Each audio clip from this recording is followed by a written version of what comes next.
current event that will pop up on the final exam is that because of the events that we talked about last week, that is the UN vote to recognize Palestine. Let me ask you first, recognize them as a sovereign state?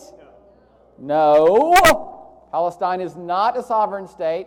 The UN has voted to recognize them as an observer state. As an observer state.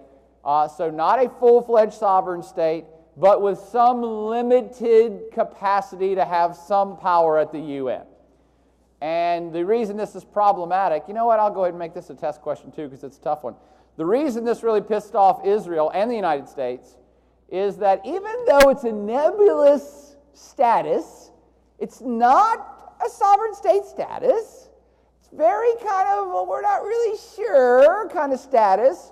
But the reason it upset the U.S. and Israel so much is part of the limited status that Palestine now has includes possibly being able to go to the International Criminal Court to file a complaint as a state. Meaning, and again, this has not been sorted out yet. No one's really sure how this is going to happen. But the reason the U.S. and Israel are really upset about this is because it opens the door that Palestine could go to the International Criminal Court and say, the state of Israel shot and killed a bunch of our citizens, therefore we want them charged with a war crime. Now again, I'm not saying that has happened yet. I'm not even saying it's possible that it will happen. But for sure it's going to be tested if it can happen. Does that make sense to everybody in the room, up here in the Hizzle? All right, so that's kind of test question one. That's the biggie. I mean, quite frankly, Israel and the United States don't care if Palestine has a vote on resolutions or things like that. That even if and when Palestine were to become a state, it will just have a regular vote like the other 192 countries. So it's not even voting power. This is the much bigger deal. That they would have the ability to maybe sue or petition or charge Israel with some sort of crime. Okay? Does that make sense right from the get-go? All right, so I'm sorry, what was your comment, sir, that I forgot? Oh, so in retribution for this vote going forward and Palestine now having this observer state status, shortly after we parted ways last Wednesday, just a week ago, Israel said, oh, okay, you guys did that even though we told you it would piss us off. Well, we're doing this then. They went full bore, full-fledged, pushing for Israeli settlements in Palestinian-controlled Jerusalem, and probably over in the West Bank too. Now again, for those of you that don't know this issue at all, this sounds very murky to you, and hopefully we're going to get to it today in class and I can explain it to you in a bit more detail. But in essence, Israel gave the go-ahead for Israeli citizens to move into Palestinian territory. Okay? Again, if you're from Israel, I'm sure that really pisses you off, but that's the best way I can simply explain it right from the get-go. Okay? So that's kind of a big story. And you know what? Let's give you another exam question from this as well. The world reaction to this has been harsh, even from the United States. Even the United States, Israel's number one ally, said, oh, dudes, don't do that. Don't start that. Because now it looks really obvious that you're doing this in retribution. And this is the reason why the Palestinians were petitioning for this in the first place. So now we kind of have a tit-for-tat situation happening within the Palestinian-Israeli situation. Okay? So almost everybody in the world has condemned the Israeli move of the last week. Make sense? Let's give you another visual exam question, possibly. We never really talked about who voted for this Palestinian observer state status. They did get a majority of countries in the world to vote yes on this. And I can't remember the numbers off the top of my head, but like 130, 140, does anybody, 100? 138. 138 of 192 states gave it the thumbs up. That's a pretty good majority. But I'm not going to test you just on that number. I'm not that interested in an exact number. But I want you to know the states that actually said no. Okay, so most states said yes, including Russia, China, virtually all African states, most Latin American states, most Asian states. Who said no then? The United States obviously said no. What other country do you know said no? Israel said no, all right? There's only one other one, and it's a bizarre one. One other country of particular note said, we're standing by our boys in the U.S., we're also voting no. Canada! Hello, Canada!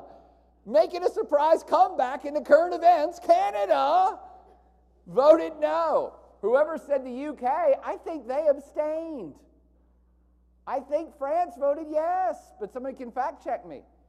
Germany abstained. So this is what's really surprising about this, and this is showing you how the world is changing. And of course, that's what I always want you to know. How is the world changing? And what I mean by this is 50 years ago, every single European state would have said no. Every single one of them would have said no.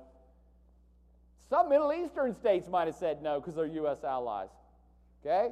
But times are changing. Many Latin American states 50 years ago might have said no. But times are changing, and many more of these countries, including, again, the surprise here is European states have changed their mind on this issue. And for Germany they didn't say yes and they didn't say no, to have abstained is actually a big deal. Germany has been, up to this point, steadfast in its support for Israel. Okay? Maybe that'll be an exam question. Up to this point, Germany has been pretty steadfast in its support for Israel.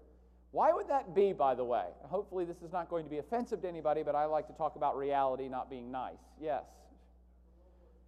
Maybe the Holocaust. Maybe something to do with Germany killing 5 or 6 million Jews. Maybe they feel guilty about that. And you know what? It's not maybe. And if there's any Germans in the house, you can tell me if I'm wrong or right, but most of them will say, yeah, that's kind of why. Okay?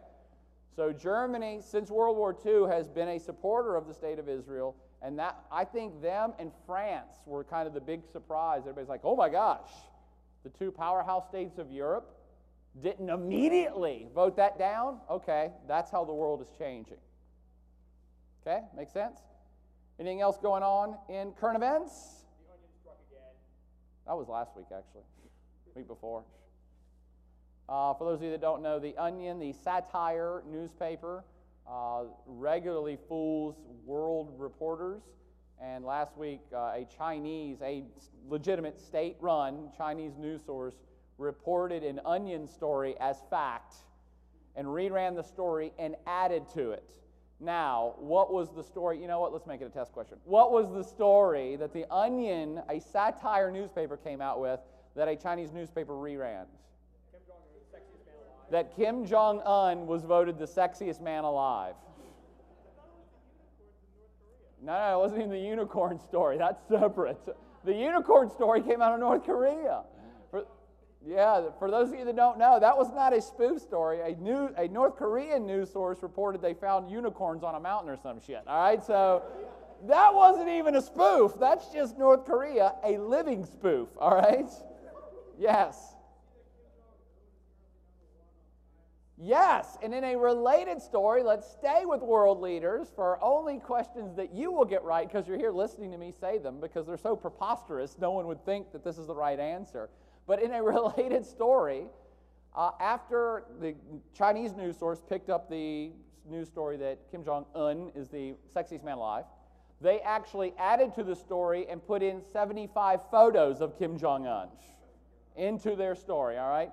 In a non-related but somehow related news story, Time Magazine, the real Time Magazine in the United States, was having a pick the person of the year, let users decide who is the person of the year. Who won person of the year in the Time poll? Kim Jong-un won as person of the year. So how Kim Jong-un has made a resurgence in world news by doing absolutely nothing besides eating Twinkies is anybody's guess. It's anybody's guess. Yeah, he'll keep Twinkies afloat. Don't worry about that. Yes, sir. It was a Reddit thing, so it was a social networking stunt.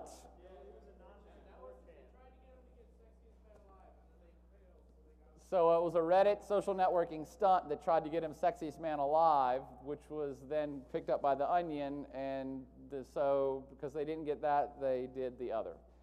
That is the power you have in social networking in today's world.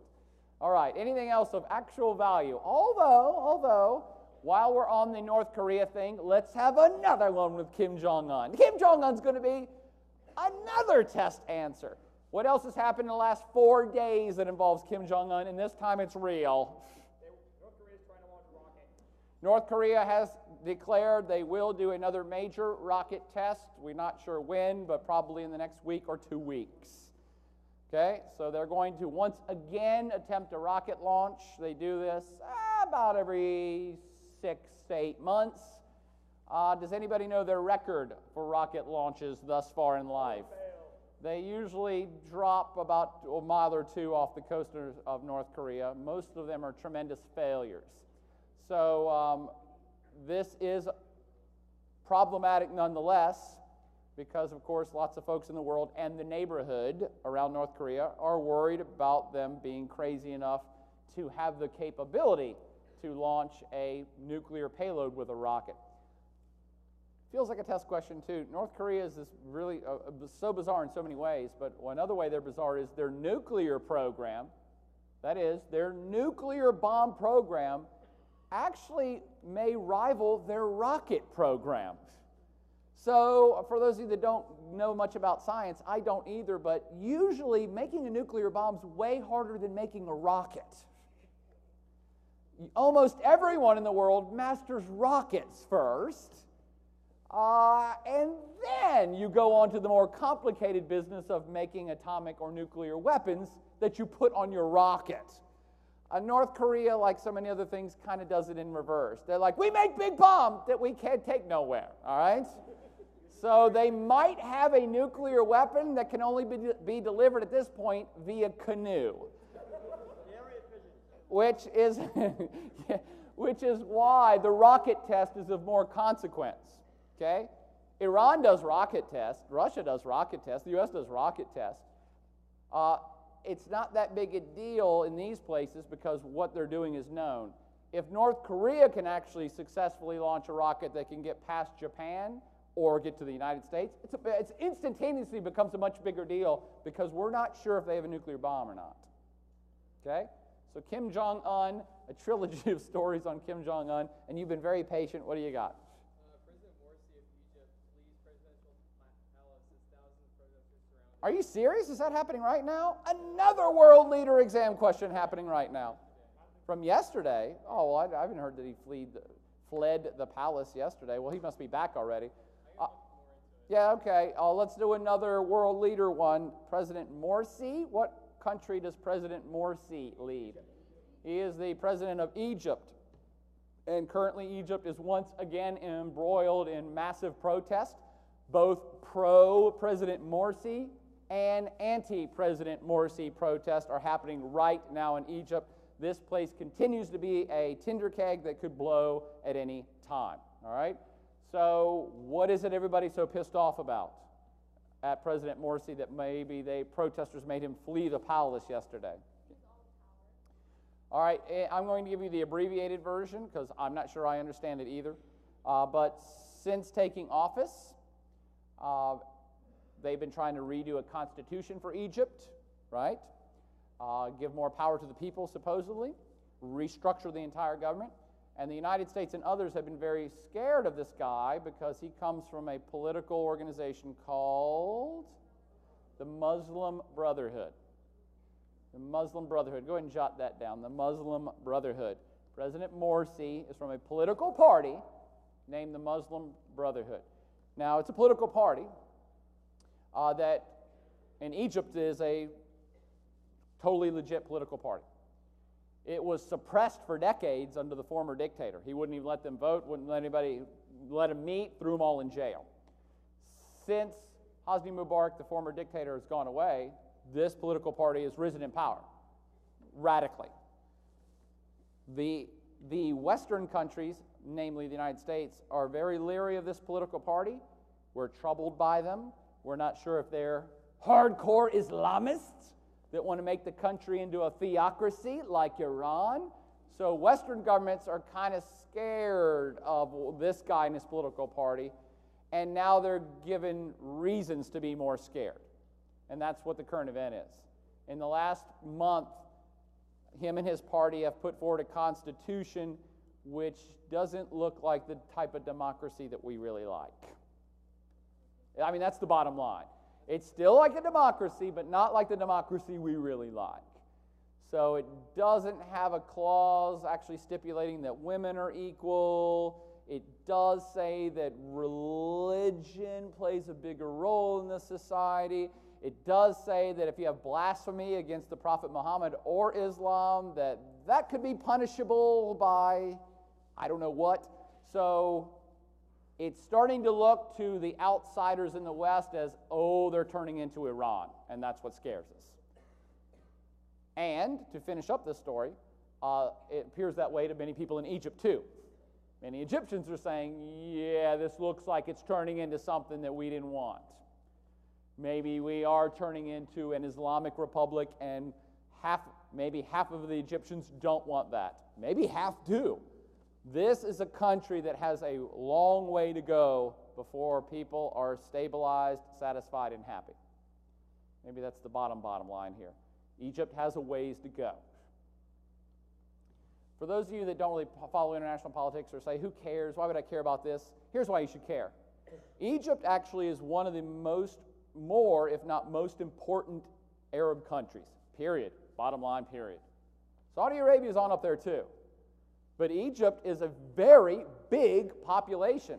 Somebody can crowdsource me the info, back me up on this. I want to say 70 or 80 million Egyptians.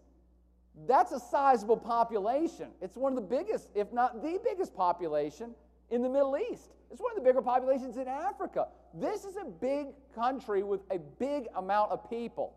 It has a big voice. What happens in Egypt directly affects everything else going on in this region. So I would say Egypt is a key power player in this particular region and the world. That's why it's important to watch what's going on there. They eventually will be a trendsetter.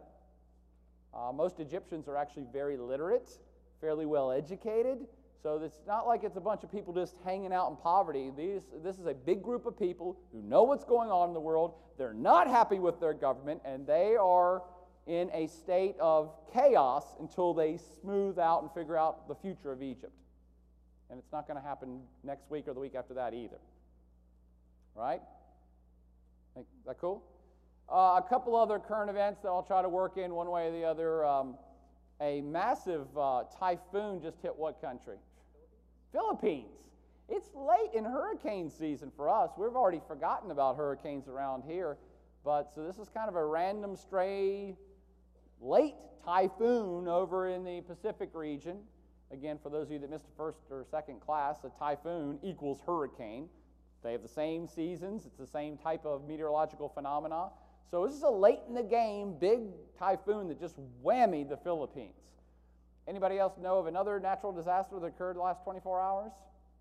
I usually don't pick on natural disasters, but they just kind of popped up on my radar. A big earthquake in Iran. So a couple of strange natural disasters just in the last 48 hours. So an earthquake in Iran, a typhoon hit the Philippines. Oh, let's do one more world leader for you as well. A new president just took over a major country, a country that's a top 20 economy, probably will be a top 10 economy in the next 10 years, a country that's actually really close to us. Who just got a new president?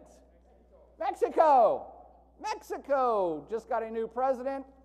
The president was voted in 2 months ago. He officially took office on Saturday, I believe. So we have a new world leader for you to know for the final exam, and that is, anybody know his name? Enrique Peña. Does that sound right to everybody, to my Spanish-speaking friends? Enrique Peña, President Peña, just took office, and I'll make you up a practice quiz to make sure you see his face once or twice before the final exam. Okay? Anything else going on? Okay. You know what? Let's tag one more thing with President Peña. Why is it important to know this dude? Yes, he would be the equivalent, feels like a test question. If he ran for office in the United States, he would be of what political party? He'd be a Democrat. He'd be a Democrat, so more on the center left, okay?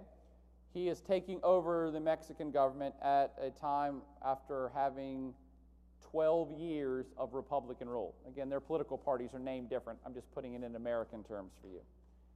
So after an extended period of center-right rule, Mexico is now being led by a center-left guy. Why would that be of particular consequence for you in the United States? I don't know that it is yet, but why might it be? Because of drugs. Because center-left versus center-right people have different views on drugs. And Mexico has been fighting a brutal, bloody 6-year war on drug cartels that was started by the last president, who was a center-right conservative guy. So do you have a political party shift?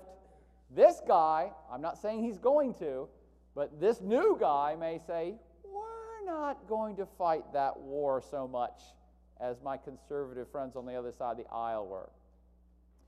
For this to make more sense to us here in America, it's very similar to legalization issues here in the United States. What political party would vote to legalize marijuana? Democrats. What political party would never vote to legalize anything? Republicans. So that's kind of the case in Mexico, pretty much. So this guy taking over might actually affect wider drug policy and the war on cartels in Mexico, which directly affects you all here in the United States. I didn't even talk about this at all when it happened either, but I think it's kind of important for America, even though it's our region and I try to stay away from it. But I thought the most important thing that happened in the presidential election cycle was the legalization of marijuana in Colorado and Oregon. Was it Washington? I'm sorry. Washington and Oregon.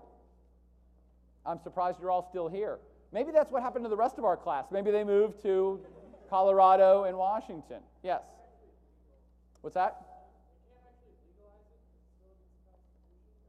So what they're doing is they're just not enforcing it as much. So like, if they see you doing it, they'll catch you. But if they like catch you in possession, you won't be charged. Yes and no. They're all still trying to figure out. What he said was, you can't really legalize it in Colorado or Washington because it's against the Constitution. Kind of. I don't know that the founding fathers said much about marijuana, although that would have been hilarious, all right? But you're right, okay? I think what we're trying to say here is it's a federal law. Federal law says, no, you can't smoke marijuana. So states now are saying, no, we're going to legalize this here, but the federal government supersedes the state. That's why it's the most interesting thing that happened in the presidential cycle. Now we're getting into a federal versus states' rights issue, and this is a perfect topic to do it on, going over to our friends in Mexico. You're looking at a multi-billion-dollar-a-year industry that's causing all sorts of death and destruction in Mexico and in the streets of the United States. And now we have a definite rift between what the U.S. federal policy people are doing and states are doing. That's what's fascinating about it. By the way, I don't have answers for you. I'm just saying this is the thing that's the most interesting issue to watch. Yeah? Would it still technically be okay with legalizing under the 10th Amendment? Refresh my 10th Amendment. All powers not in the Constitution are reserved to states herein. Yes, but the feds would say, yes, we have the power. We are not giving that power to the states. We say that this is illegal. So, yeah, it'll be interesting to see what happens. And, of course, this comes on top of maybe 8 states that have medical marijuana already in place, too. So you guys are living through an interesting changing age for at least marijuana, if not all drugs. This would have been unthinkable 10 years ago. And there was no medical marijuana anywhere 10 years ago, and there certainly wasn't states voting to legalize it outright. So you live in interesting times drug-wise. Yes? They used the 10th Amendment argument for against Obamacare, that the federal government couldn't force everyone to have medical insurance, and they lost. I should really look into this 10th Amendment more. You guys are really schooled on it. I was just talking about marijuana. Gosh. That I know. No, I don't. I don't know anything about that. Isn't it pronounced mujahideen? I don't know, for those of you that saw the film last night.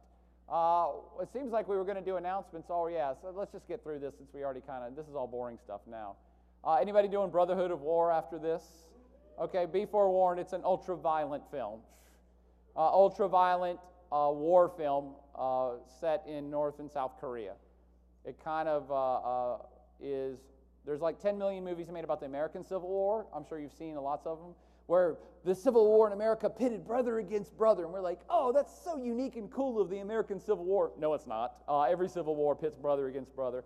And so this is a look at the Korean War of 1950 to 53, but it's like Full Metal Jacket and Hamburger Hill. It's a bloodbath. So if you're not into violence, you maybe want to skip this one later tonight at 9:30. Everybody here has probably already got an A. The survey, we have a survey posted to let you decide when you want to take the World Leaders exam. I didn't think to ask you last week, would you prefer to take it not on reading day, but like a week from today after class? So like we were going to do it after class next Wednesday anyway, but we can do it like an hour after class to give you time to go back to your house or home and then take the test. I wanted to do it on reading day, but most of you all said that you thought that was a bad idea. Okay, well the survey has a couple different times on reading day and 10 p.m. next Wednesday night. So you guys can decide as a group. I'll send out the link after class. Everybody vote on it. Cool? Cool. All right. So we already did in the news. Was there anything else you want to talk about in the news? Yes. Yes, our last movie is Monday night, City of God, on Monday night. I think most people have seen all the movies they need to see, so the attendance has been thinning out, much like class, which is fine. So if you already have points, you already have the movies, you don't care, but you don't have anything to do on Monday night, you should probably come see this film. It is a beloved film. City of God is a crime drama set in Rio de Janeiro, and it is an awesome film. So if you just want to get smarter or finish this semester in a casual way, come watch a film. There should be slots open on Monday night for City of God. Okay. All right. Seems like we left off with Russia. Does that sound right, though? Yes? And since it's a smaller, tighter group, we can have actually more interaction, and that's all cool with me. So feel free to ask questions because we've spent too long on Russia already. Sorry to my Russian friend. I'm going to go through this really quickly. So if you have particular points or questions you want to make along the way, hit me up. It's cool. Otherwise, I'm just going to hustle. Is that cool with everybody? I'll try to hustle. You know me, I'm terrible at hustling, but we'll do what we can. All these are pictures that were sent to me by students. I don't understand half of them. So this one says, in Soviet Russia, Waldo finds you. I don't know. Yes, I do kind of vaguely remember Waldo, but he didn't look like that. All right? No idea what this movie is, but that's kind of funny. I believe we kind of got to the disintegration of the Soviet Empire. We pointed out that in 1989, it started to become unraveled. Freedoms were started to be distributed to the puppet states of Eastern Europe, including East Germany. And when that door got cracked, when the Soviet Union said, oh, East Germany, you want to be kind of free and on your own? All right, fine. Well, why don't you have a vote on it? Once they cracked that door, Eastern European countries just kicked the damn door in, and everybody voted to become independents, and the whole Soviet Union experiment just kind of unraveled very, very, very rapidly. Again, I know you weren't born yet, except for a handful of older people I see over here. Thanks for coming. We can hang out and talk Cold War stuff later. You guys weren't born yet, but it was amazing the speed at which the Soviet Union collapsed. No one on planet Earth, no one in the Soviet Union, no one in America could have possibly predicted how crazy the world turned in 1989. I mean, you had this 50-year-long kind of war, this entrenched, we hate the Russians hate us planet, that literally in the blink of an eye, within a matter of months, everybody's like, they're gone. They're just gone. And it's time to start redrawing maps of Europe and what happened. And even people that hated the commies that were trying to crush them were like, holy shit, that stuff worked. I mean, it was really like, wow. That kind of excitement, that again, we have some Russian friends here in the crowd, so I'm not making fun of the Soviet Union, but it was that kind of excitement everywhere of like, wow, this is revolutionary stuff that's happening right now. It's a very big deal historically, and it'll go down that way. And within a year and a half of the Berlin Wall falling, the Soviet Union, in a pretty insanely cool move, voted itself out of existence. So they got the whole gang together one last time and pulled them all in. It would be like the Congress getting together and voting the United States out of existence. And that's what happened in 1991. They just said, it's over. Everybody can go their own way. And 15 new countries were born, including Russia. These are all trivial facts that you now know by heart, hopefully forever. Now, let's look at, okay, what happened. Again, I'm going to go as quickly as I can, but you can tell me when to slow down. What happened after that? For that decade after things started to unravel and it collapsed, what went wrong? Because, you know me, I paint in kind of big brush strokes, and I kind of want you to understand big swaths of history so you understand today's world. And if you learn nothing else in the next 10 to 20 minutes about Russia, know this. Yes, the Soviet Union collapsed in 1991, but it sucked for a decade after that. It was just in bad shape. And then it got its mojo back the decade after that. But let's look very quickly at what happened in 1990 that was so bad. And I don't know if you can see this picture, but that's like a human laying passed out backwards in a chair. And also somebody sent me this that I'm not sure I understand either. I slipped from sad Russian tears on the mat. Is this an Olympic thing? I don't watch the Olympics that much, and I certainly don't watch prepubescent girls dancing around in tights.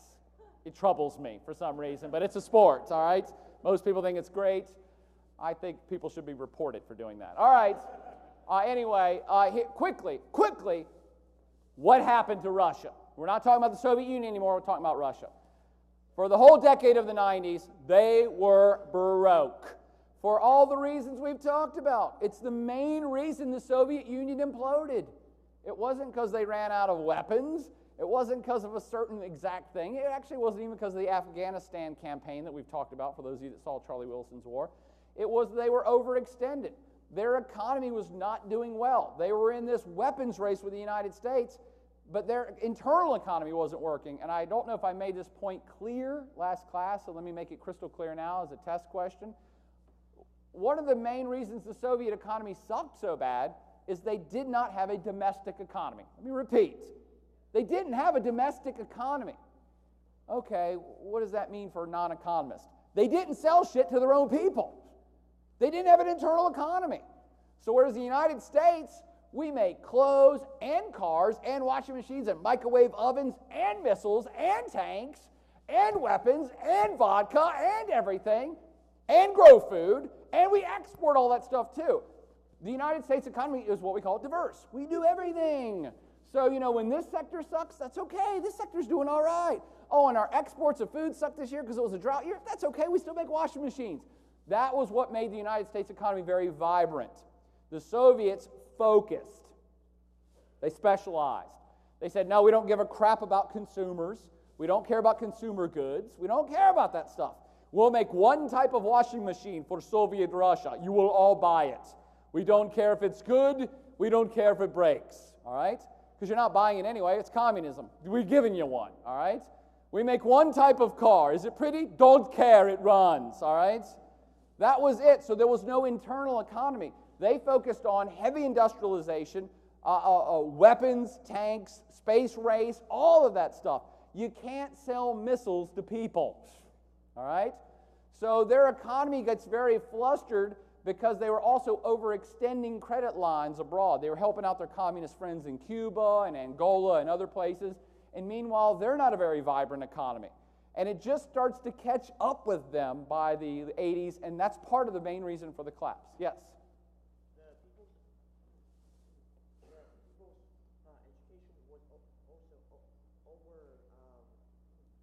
also specified. There were degrees for ball-bearing engineer.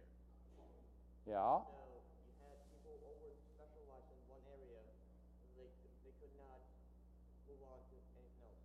Cool. So we have a Russian in the house. He's the Russian I keep referring to, by the way. My Russian friend. What's your name? I keep meaning to introduce you to everybody. Vasily. Vasily? Yeah. I said it right? Vasily. What a great Russian name. Vasily. Can we get everybody to give Vasily a hand? Seriously, just stand up, Vasily. Just stand up. He's our Russian. He's our local Russian. He's our Russian in the hizzle. Let's replay Rocky IV right now. Come on, Vasily. No, I'm not going to fight you. You'll hurt me. All right? What Vasily said was also in their educational system, they were into heavy specialization. So all you engineers would be very specific engineers, and this is all you're going to do, and that's it. Does that sound right? Yeah. So over-specialization is problematic. By the way, side note to self, I kind of think America is starting to do a little bit too much of this right now, including some of your educations, by the way. Which is why it's so good that you're here getting a liberal education, which makes you more diverse and able to do different things at different times as the economy changes, versus you should just be a chemical engineer and don't do anything but that and just take all these classes. Well, that's good. Maybe you'll be a really good chemical engineer, but if you can't get a job in chemical engineering, what are you going to do after? You're going to live in your parents' basement, all right? So anyway, that's a side note. Thanks for bringing that up. I did not know that, which is why I always love having people from other parts of the planet here to enrich the conversation. So, bottom line, when the Soviet Union collapsed, because their economy sucked, guess what? Russia's economy sucked. Period. And it was bad. There was just nothing going on. On top of this, they immediately shifted their entire systems. They got rid of communism. They said, okay, well, that failed. And as we pointed out, communism is a political and economic system. Well, that they had been doing since 1917. And they said, okay, scratch all that, let's start again. Even if Russia was doing okay, it would have been exceptionally chaotic times to change your whole political and economic system from communism to democracy capitalism. So very chaotic time, on top of them having a bad economy. They lost their international status. They went from being the other superpower to being, whatever. And again, you guys weren't born yet, so it's hard to fathom this, but by 1991, 1992, they just weren't even on the radar of discussions for U.S. foreign policy people, for the President of the United States, for other countries. Everybody's like, oh yeah, they're done, whatever. They're done and they're broke, so who cares? Okay? They're probably having trouble getting a loan in 1992 to keep their government floating. So loss of status, loss of territory. I like to point out that the USSR was one political entity that turned into 15 sovereign states. That means the Soviet Union, that is Russia, lost 14 sovereign states that used to be part of their economy. Think about that. Think about all of the territory lost, the resources on those or in those territories, including the working people who were working the factories and plowing the land. Loss of population. This was a significant blow to an already faltering economy that was shifting at the same time. So Russia, all throughout the 90s, was in a state of shock, quite frankly. Complete and utter shock and chaos. Utter chaos. And that leads to the next thing of enter the mob, all right? Because of this chaotic situation, you had, quite frankly, sometimes openly on the streets of some cities, mafia rule. In a country that's broke, who doesn't get paid? If the U.S. government goes broke tomorrow and they say, we're broke, we do not have the money to sign another check for anybody, who is not getting paid? Cops, government workers, the bureaucracy that runs everything, the military. That's pretty much everybody. Think about that. If tomorrow the U.S. stopped paying all the cops, all the hospitals, all the public workers, all the sewage workers, all the water workers, think about what the United States looks like a year after that. It's not a good picture, okay? So who in this situation can step in and control a local area or town? These guys. They're awesome at it. They've already been working there. So you essentially have a rule by force, sometimes wide open overtly, okay? It works. They were in place. They can make it happen. Feels like a test question. One of the things that Putin used when he came to power in 2000 as a political pledge. He said, I'm gonna get a hold on this. We're going to rein in organized crime. For those of you that don't know, the Russian mafia is the most powerful mafia on planet Earth to this day. Okay, not just inside of Russia, by the way. So, does anybody know the other kind of powerful global mafias? Russians are number one. Ukrainians are usually counted as number two, although Chinese mafia is probably number two now. The Japanese Yakuza is up there as well. When we think of mafia, we think of, our quaint U.S. motion pictures like The Godfather. Oh, the Italians. The Italian mafia. Yeah, they're not. They're nothing. The Italian mafia is nothing compared to the Russians, the Ukrainians, and the Chinese. If you are part of the Italian mafia, I love you. Don't kill me, all right?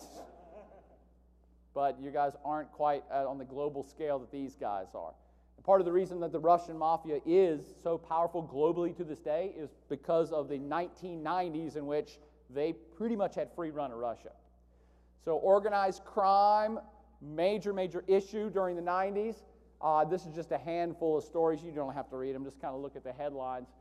These guys became so powerful, they still play a major influence in Russian society today, that bank heads come up dead, people do get kidnapped, journalists get killed. It is not an infrequent thing, even to this day. I remember, because I picked up some of these stories like 5 or 6 or 10 years ago when I was watching Russia Evolve, teaching this class.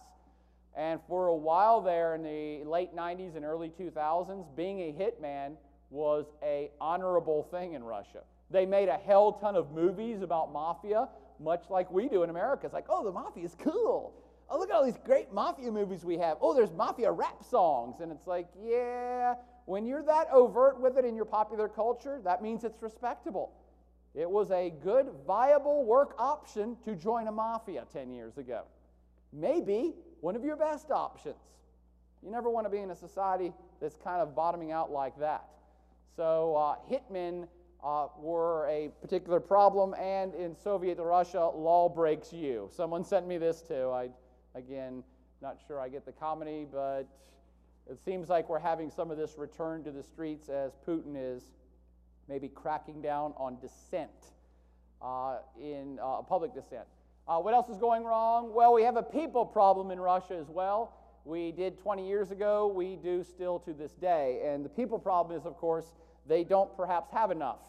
And those people aren't having enough sex and or kids. All right?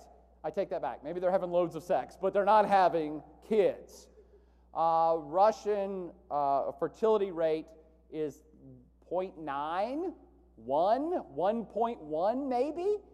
For those of you that read the population chapter in the book, you know that the replacement level for a society is 2. If everybody has 2 kids, a man and a woman get together and have 2 kids, then when the man and woman die, their 2 kids have replaced them. So in that situation, if everybody has 2 kids, the society's total population stays the same.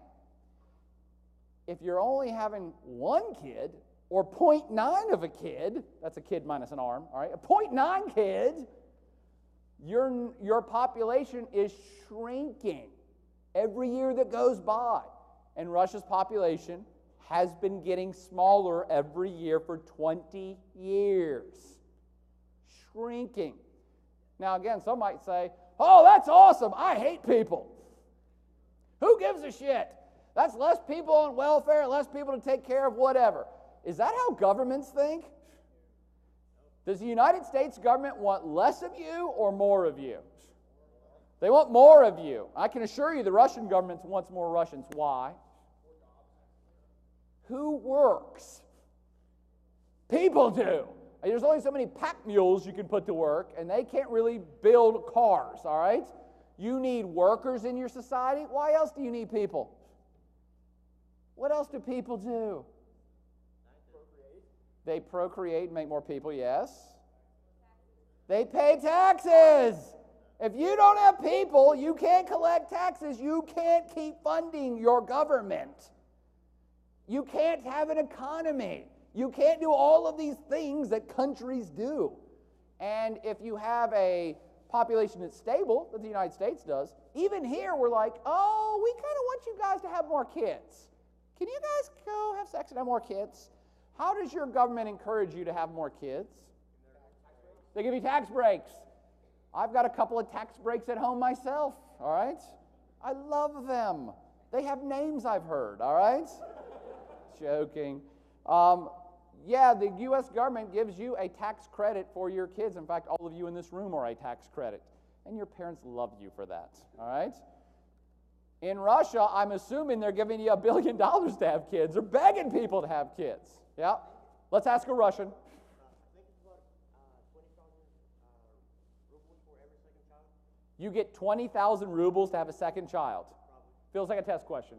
20,000 rubles to have a second child. Is that a tax credit or straight up money? Money. Straight up money.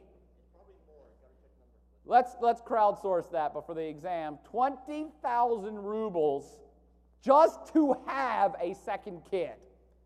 Hell, I'd have a third one for 20,000.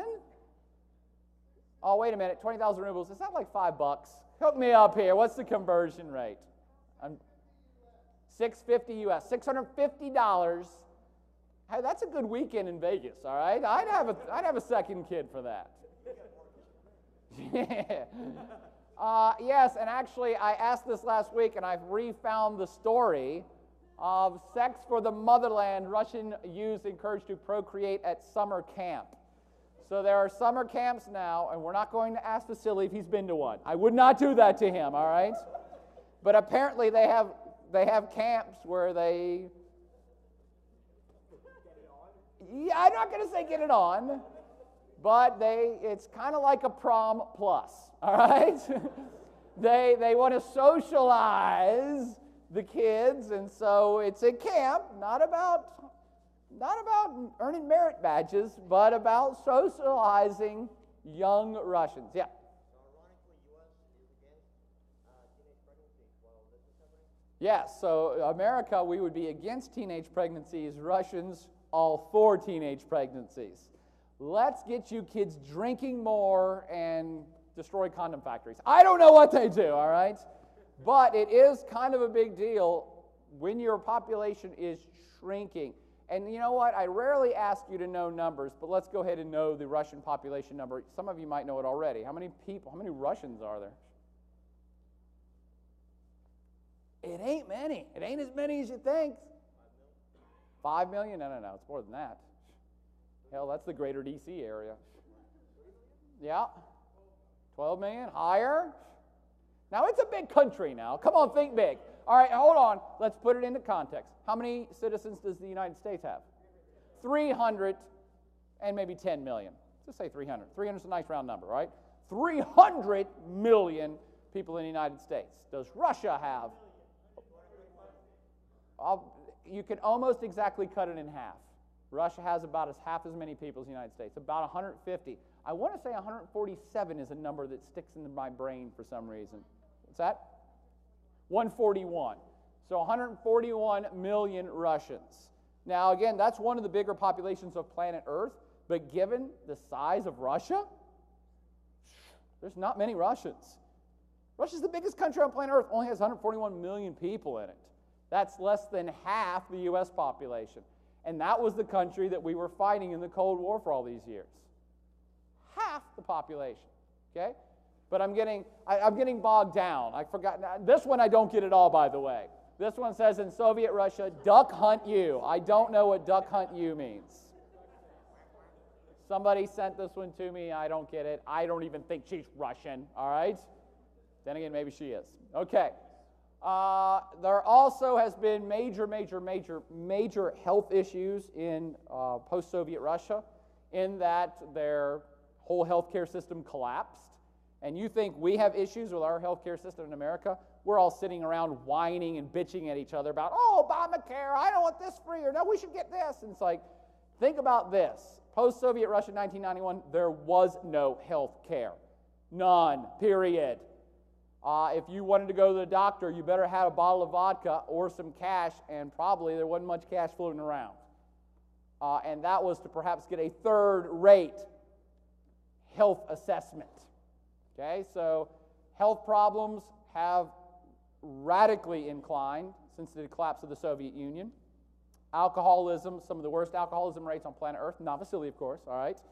But it is kind of a fun cultural stereotype that, oh, the Russians, they drink vodka all day and they're all drunk.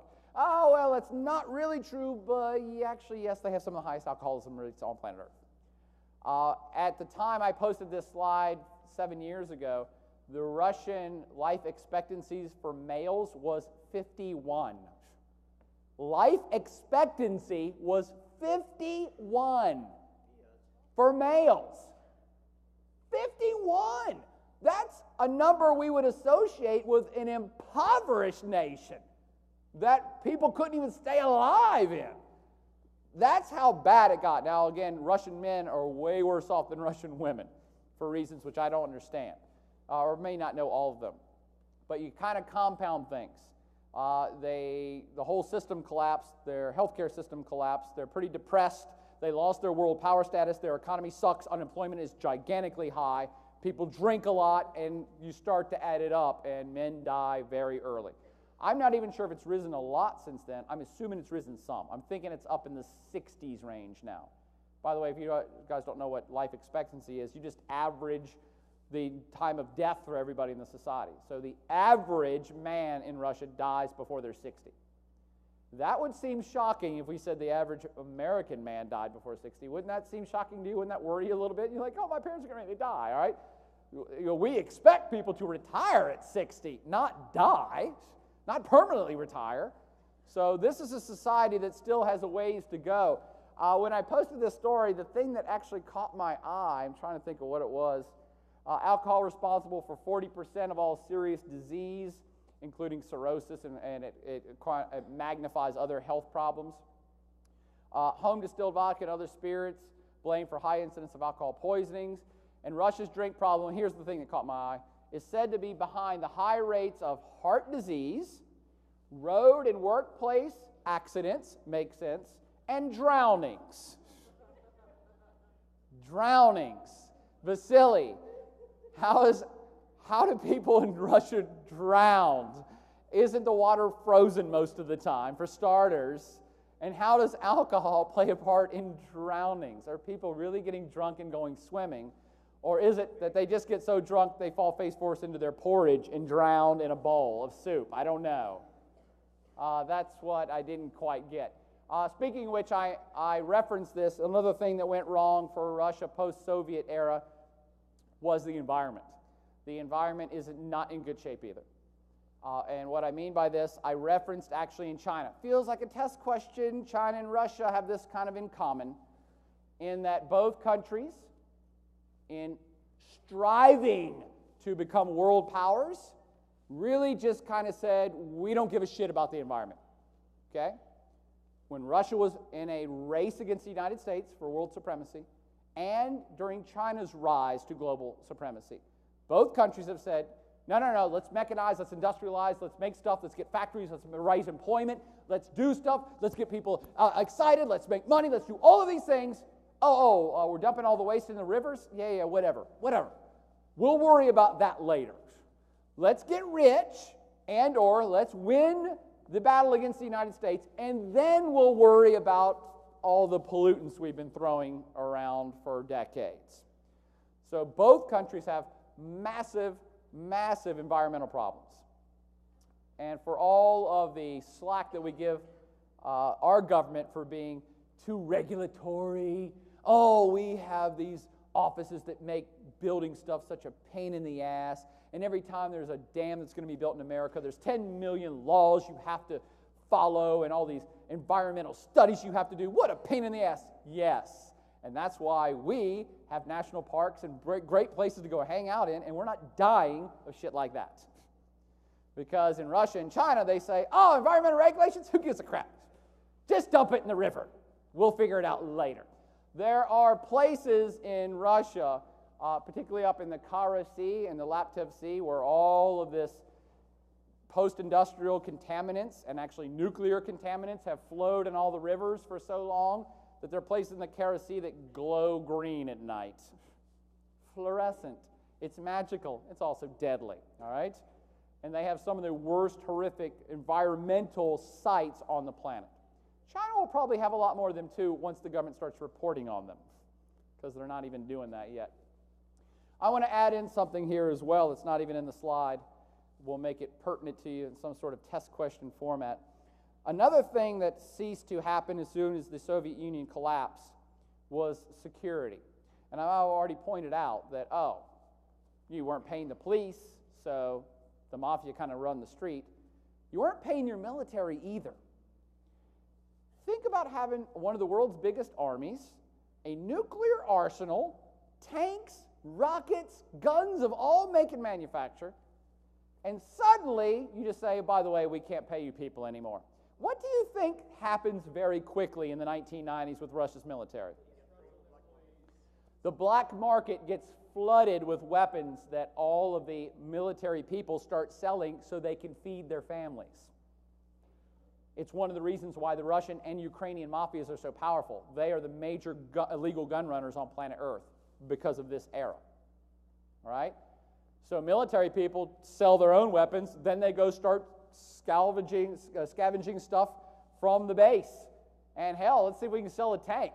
Let's see if we can steal a missile. You think this is made up?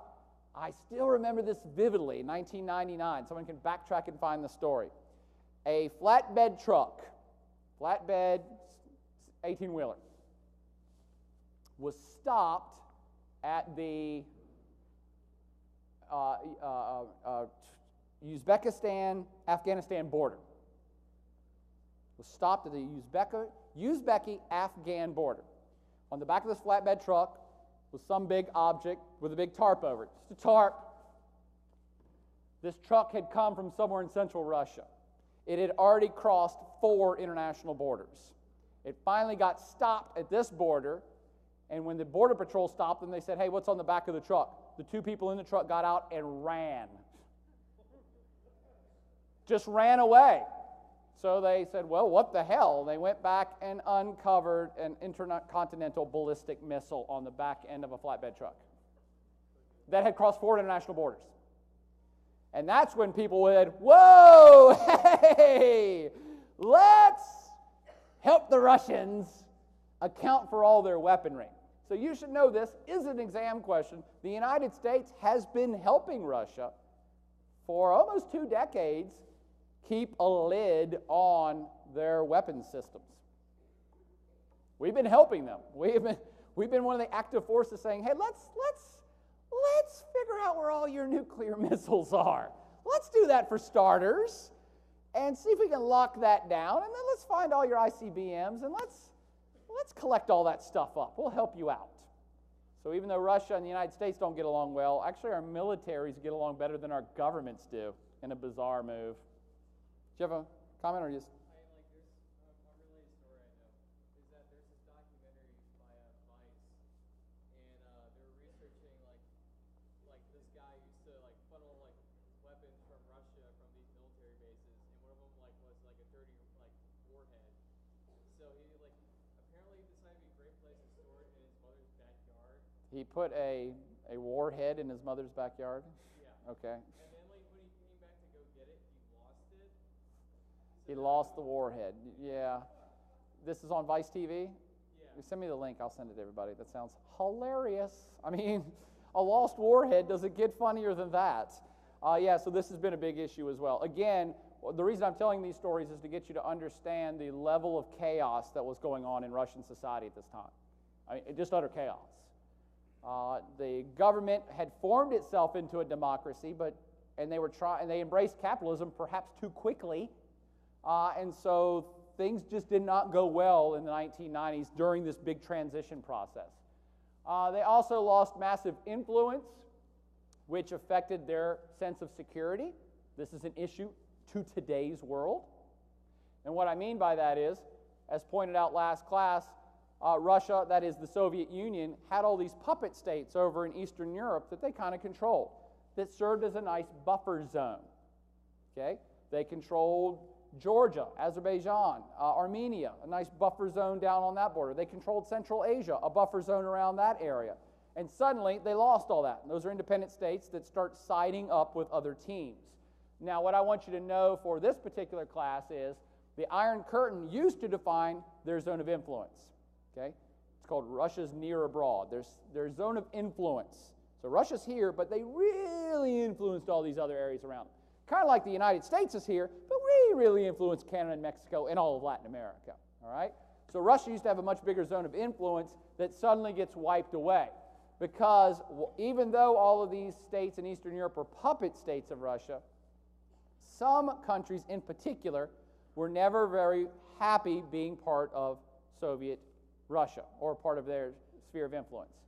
What countries in particular really chafed under the Soviet domination? Right from the get-go, right since World War II, were not happy about being part of Soviet Empire.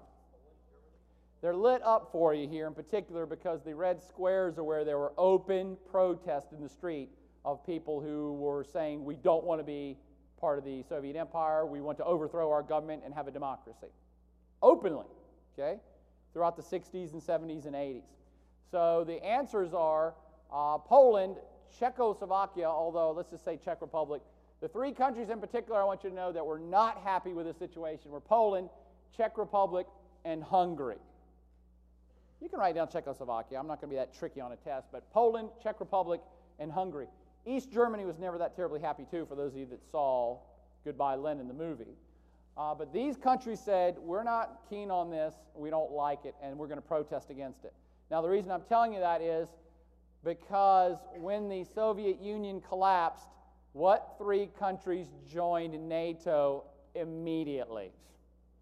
See if you can remember them. They are Poland, Czech Republic, Hungary. There, I've said it 3 times already. That means it's definitely going to show up on an exam, all right? Poland, Czech Republic, and Hungary immediately said, we want in NATO, we want in NATO, we want in NATO, let us in NATO. And NATO said, sure, what a great idea. You're now NATO members. And they jumped in 1999 after negotiations that immediately started in 1991. Poland, Czech Republic, and Hungary became NATO, full-fledged NATO members. Why? Why would these 3 countries want to join NATO so badly? What's that? Yeah, no one knew what Russia was going to do in 1991 or 1992. Russia could have rebounded and become a very strong powerhouse again and reabsorbed them. By the way, wink, wink, nudge, nudge, they kind of have done that here recently. So Poland, Czech Republic, and Hungary, who never liked being part of this empire anyway, basically said, let us into NATO. Oh, we're in NATO? Are we NATO members? Is it official? Do we sign on the dotted line? Good. Hey, Russia, kiss my ass, Russia. You will never be able to mess with us again. Article 5, read them and weep. We're in NATO. So if Russia ever gets powerful again, it won't matter. Nobody can mess with us. We're Poland. We're the powerhouse of the planet. Not really, but we're NATO members. See how that works? So those 3 countries, I'll get your comment in a second, those 3 countries jumped immediately. And most of the others in the vicinity said, we'd like in too. Because you never know when Russia's going to get powerful again. And indeed, that's exactly been the case. So I did mention East Germany. East Germany, of course, got reabsorbed into Germany. Germany was already a NATO member. So they kind of were in. These 3 countries jump in 1999, and you can read the map. Sorry if you can't from the back of the room. But the yellow countries are ones that jumped in 2004. Officially, NATO members, Bulgaria, Romania, Slovenia, Slovakia, Lithuania, Latvia, Estonia. Of all of these countries, feels like a test question, which countries pissed off Russia the most when they got in? What 3 countries did Russia say, hey now, what the? Estonia, Latvia, Lithuania.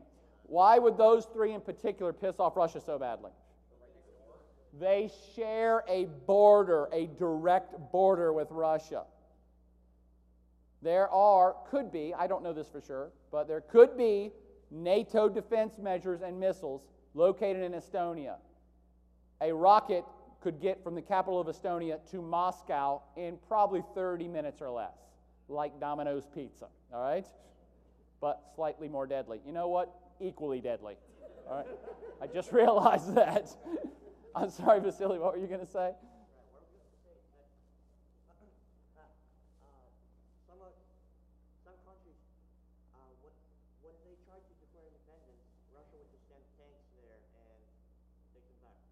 Yes.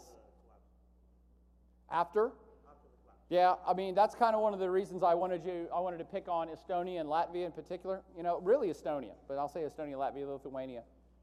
These are areas that, again, were part of the Soviet sphere of influence. But you know from our last lecture that Estonia, Latvia, Lithuania, and actually Ukraine were countries that were fully reabsorbed after World War II. You remember the history? So I'll keep picking on Estonia, Latvia, Lithuania.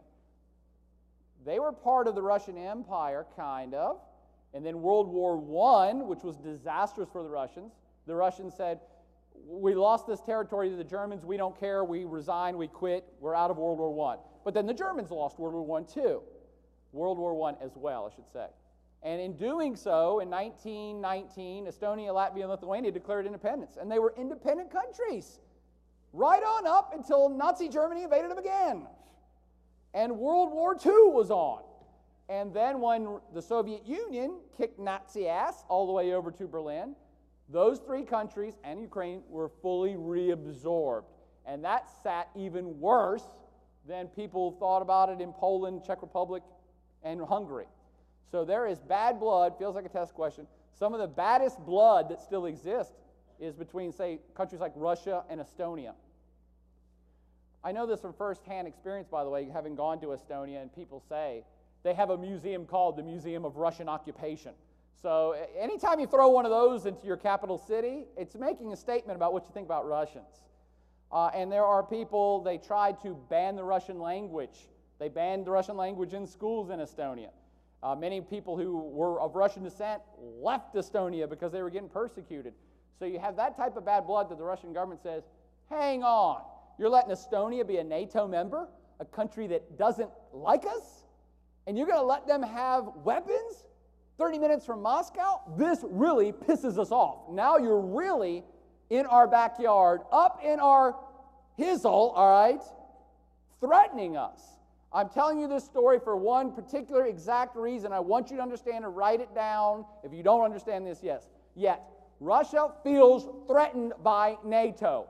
They did 50 years ago, they did 20 years ago, they did 10 years ago, and they still do now. The Cold War is over, but Russia does not like NATO and sees it as a threat. That's part of the reason why right there. So now I'm going to get into current events, even though I said we're going to go through Russia fast. I'm failing as usual. Into current events, what country wanted to get into NATO and got their asses invaded for trying? Georgia. Georgia and Ukraine were trying to get in NATO. And Russia said, "Niet, that is not going to happen." By the way, the United States has been pushing for these two countries to get into NATO. The U.S. Vice President Dick Cheney, former U.S. Vice President Dick Cheney, went to both countries multiple times during the early 2000s, encouraging them to join NATO, saying, we're going to do everything we can to get you into NATO. And that was the straw that broke the camel's back. And Russia said, no, we do not think so. And they did invade Georgia, given any reason to do it, to shut that down. All right? Some of you saw that wonderful film, 5 Days of War. I heard that you just loved it. It's awesome. That depicted that 5-day war. Okay? Is this starting to make sense now a little bit? By the way, from our perspective, the United States would say, Russia, dudes, Putin, the Cold War's over. We're not targeting you. NATO is no threat to you. Hell, you should join NATO. And Russia does send an ambassador. There's always a Russian president at major NATO meetings. They have the regular NATO meeting, and then they have a side meeting with NATO heads and a Russian person. Okay? So the U.S. opinion is, we're not after you. We don't feel threatened by you. But Russia sees this as, just look at this map. You tell us how we're supposed to think. You tell us what we're supposed to think when you continue to try to have this military organization increase its presence on our direct borders. So I can kind of understand the Russian intensity about this particular issue. Does it make more sense to you now as well? So if you don't know anything, remember anything else, just know Putin don't like, the Cold War's over, but Putin still don't like NATO, and they are not keen about any more NATO expansion, right? Particularly Ukraine. They know Georgia's not going to join now, but they're now working on Ukraine saying, you better not do that. It's a bad idea, okay? We've all pointed that out, and I've now pointed out also that Georgia and Ukraine, and actually some former Yugoslavian states, are still slated to possibly join NATO. Okay? So NATO expansion may not be over yet, but I don't think Georgia nor the Ukraine will be joining anytime soon, because in the last 10 years, Russia has made now more concrete moves to make sure that it's not going to happen anymore. Okay? And that's, of course, former President, now Prime Minister Dmitry Medvedev, and from a Russian news source. By the way, this is one of my favorite news sources on the planet now. I don't know if you've seen RT News. Seems like every time I travel anywhere in the world now, any hotel I go into has RT News as one of their channels. This news channel kicks ass. And I don't say that lightly. I check out global news everywhere, and they do really good reporting on American news stories because they're unbiased. So RT News, always got the green banner, check that one out. But this is just about Russia to boost its military in response to NATO eastern expansion. Every time NATO starts talking about maybe getting the Ukraine in or maybe having a military exercise in Estonia, Russia says, oh, okay, you guys want to do that? We're going to have a military exercise too, and it's called sending a bunch of nuclear weapons directly to our border and pointing them at you. It's fun. We love doing it. Just about 6 months ago, the head of Russian armed services came out and said, yeah, we're probably going to develop some war games targeting European countries that piss us off, who are trying to get NATO stuff there. And you're like, oh, okay. That was the head of their military that said it, not some lackey. The head honcho. And Putin's like, yeah, that could happen. There's this little area. Do I have a map here? There's a little area right here called Kaliningrad. Dink. Everybody sees that? I'll do it again. Dink. That's actually a piece of land, all right, that's in between Poland and Lithuania. That's Russian territory. It's called Kaliningrad. It's Russian. It's kind of like we have Alaska up there. They have Kaliningrad over there. It's not attached to them directly, but it's Russian territory. And every time there's talk of expanding NATO anymore, Vladimir Putin and crew say, oh, okay, you guys want to do that? We're going to station a whole shit ton of intercontinental ballistic missiles in Kaliningrad, just so you know. Just for fun. Keep pressing our buttons, see what happens. That's my Putin impersonation. I'm sure it's right on. Yeah. Is there any specific reason that makes Russia not to join NATO? They don't trust us, and maybe they have some reasons for that. But they officially, in the 90s, there was talk of going ahead and officially inviting Russia to join NATO, and they have pretty much always said, yeah, that's probably not going to happen. Probably not. Think about that for a minute, though, by the way. How awesome would NATO be if Russia was in it? Wouldn't it pretty much rule out war in the Western Hemisphere? You would have 99.9% of the world's nuclear arsenals all under one umbrella. Something like 75% of the armies, navies, militaries, tanks, and boats all under one umbrella. NATO would be like insane powerful if Russia was a member. Who would ever attack anybody? If you even threw a rock at Belgium, it would be like hell from the sky coming down on you from every country in the Northern Hemisphere who was a NATO member. All right? So, sorry, I know we've spent too much time on this stuff, but I get excited about it because it's affecting current events in today's world as well.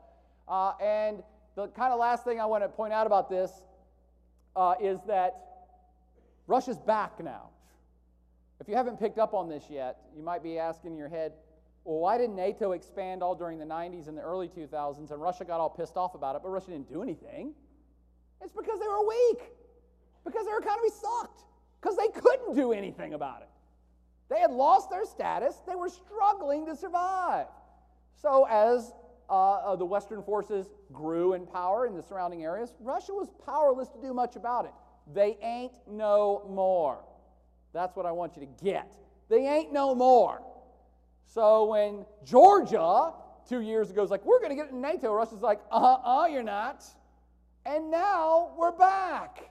We're powerful, and we're telling you we're not going to allow this. I wanted to get back to your question with this, by the way. Why else would Russia not join NATO? Keep your options open. Russia's had, I think, almost all of its wars with European powers. And Japan kicked its ass one time, all right? So Russia sees the Western powers as the problem, not the club they're going to join. And they want to keep their options open. They're dealing more with their Central Asian allies, with China. They don't see the need to join a Western club that then might piss off China, who's a growing ally of theirs. And that brings me to this slide, which is maybe they'll start up their own club called the SCO. And I've given you a flash quiz on this already, right? Okay, good. I'll go through this quickly then. If you didn't take that flash quiz, you got to know your SCO.